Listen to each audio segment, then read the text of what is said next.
সংগ্রামী অভিনন্দন জানাই। বিভিন্ন চায়ের দোকানে, বিভিন্ন মিষ্টির দোকানে, সবজির দোকানে বসে থাকা আগত প্রতিনিধিরা, যারা আমাদের মঞ্চের সামনে এসে আমাদের কথা শোনার সাহসিকতা নেই, তাদের আনাচে কানাচে বসে আমাদের পার্টির কথা শুনছেন, তাদেরকে অভিনন্দন জানাই। আপনারা জানেন মূলত আজকে আমাদের ভান্ডারখালী বাজারে কেন পথসভা, কি উপলক্ষে পথসভা। 29 নভেম্বর কোচবিহার তুফানগঞ্জ থেকে 17 ডিসেম্বর উত্তর চব্বিশ পরগনা কামারহাটি দেওয়ানপাড়া মাঠ পর্যন্ত আমাদের বাংলা বাজারে কর্মসূচি, তার উপলক্ষে আজকে আমাদের ভান্ডারখালী বাজারে পথসভা। বাংলা বাজারে সাধারণত কি জন্য আমরা এখানে এসেছি, আপনাদের কাছে এসেছি। আমরা এই মুহূর্তে দাঁড়িয়ে আপনাদের কাছে কোনো ভোট চাইতে আসিনি। সেই জন্য গভর্নমেন্ট বন্ধু, আপনার জনসাধারণ, আপনারা আমাদের কথাটা একটু শুনবেন। আমরা সব সময় বা বিগত দিনে আপনাদের পাশে ছিলাম, এখন আছি, ভবিষ্যতেও থাকবো। 2014 সাল কেন্দ্রে একটা সরকার এসছে, সেই সাথে 2011 সাল রাজ্যে একটা সরকার এসছে।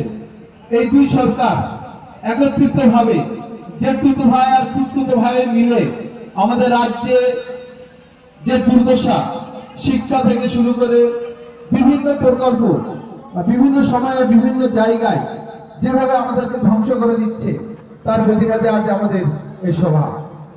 আপনারা জানেন বর্তমান সময়ে দাঁড়িয়ে বেকার শিক্ষিত যুবকদের কি অবস্থা, কি বহাল দশা।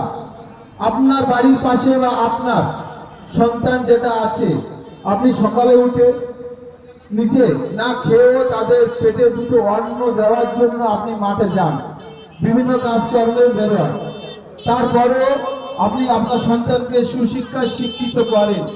তার কারণ আপনি আপনার সন্তানকে একটা জায়গায় প্রতিষ্ঠিত করতে চান। এই সরকার কি চাইছে?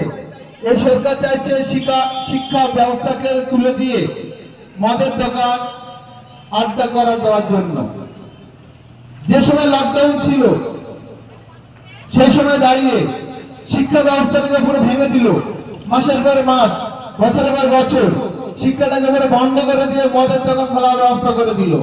এটা থেকে বোঝা যায় এই সরকার শিক্ষাকে চায় না, এই সরকার চায় মাতালকে, এই সরকার চায় অশিক্ষিতকে, এই সরকার রাজ্যটাকে পুরো অশিক্ষায় পরিণত করতে চায়। আমাদের পাশাপাশি যে স্কুল মাস্টারমশাই আছে শুনছিলাম, ভান্ডারখালী বা পাশে যে হাটগাতে স্কুল, স্কুলে সরকারি শিক্ষক নেই। শুধু এই স্কুল বলে নয়, টোটাল পশ্চিমবঙ্গে বহু স্কুল আছে। এমনকি 8852টি স্কুল অলরেডি বন্ধ হয়ে গিয়েছে। সেটা আমার আপনার জন্য নয়, এই সরকারের জন্য। এই দায় সরকারকে নিতে হবে। শিক্ষা যদি না থাকে এই সরকার, এই সমাজ কোনোদিন চলতে পারে না। এই সমাজ আরো আস্তে আস্তে খারাপের দিকে চলতে থাকবে। সেই জায়গায় দাঁড়িয়ে আমরা আপনাদের কাছে স্মরণ করতে চাইছি, আবার বারে স্মরণ করতে চাইছি, আপনারা 2026 বিধানসভা, এই বিধানসভায় এই সরকারকে ধ্বংস করে দিয়ে, এই সরকারকে পুরো একদম আউট করে দিয়ে পশ্চিমবঙ্গের থেকে পুনরায় আমাদেরকে আপনারা আবার নিয়ে আসুন। পুনরায় যে সরকার ছিল 2011 সালের আগে, সেই সরকারকে আপনারা আনলে আপনাদের সন্তান সুশিক্ষায় শিক্ষিত হবে। আপনার যে সম্মান, আপনার যে মর্যাদা, সেটা কিন্তু আবারই থাকবে। সেই জায়গায় দাঁড়িয়ে আমরা আপনাদের কাছে একান্ত অনুরোধ, আবার বলছি, 2026-কে সেই সিপিএম বামপন সরকারকে নিয়ে আসুন। অপরদিকে যদি আমরা দেখি 2014 সাল কেন্দ্রের সরকার, যে সরকার এসেছিল, তার প্রতিশ্রুতি ছিল বছরে 2 কোটি টাকা, 2 কোটি চাকরি দেবে বেকার শিক্ষিতদের। সেই 2 কোটি চাকরি কোথায় গেল? 2014 থেকে 2025 হিসাব করে দেখুন তো কত চাকরি হয়। সেই চাকরিটা কোথায় হয়েছে? আপনি আপনার বাড়ির পাশে বা আপনার বাড়িতে যে শিক্ষিত ছেলে বা মেয়ে আছে, তার সাথে একবার রাত্রি বসে আপনি একটু আলোচনা করে দেখবেন।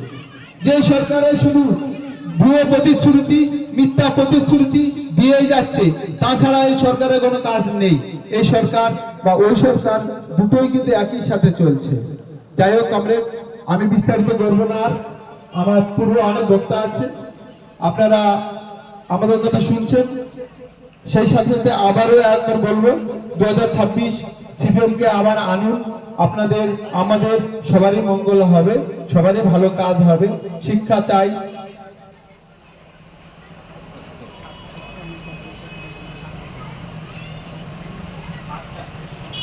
যাই হোক কমরেড, আর বেশি বক্তৃতা আলোচনা করছি না। ইনকলাব জিন্দাবাদ, ভারতের কমিউনিস্ট পার্টি মার্ক্সবাদী জিন্দাবাদ।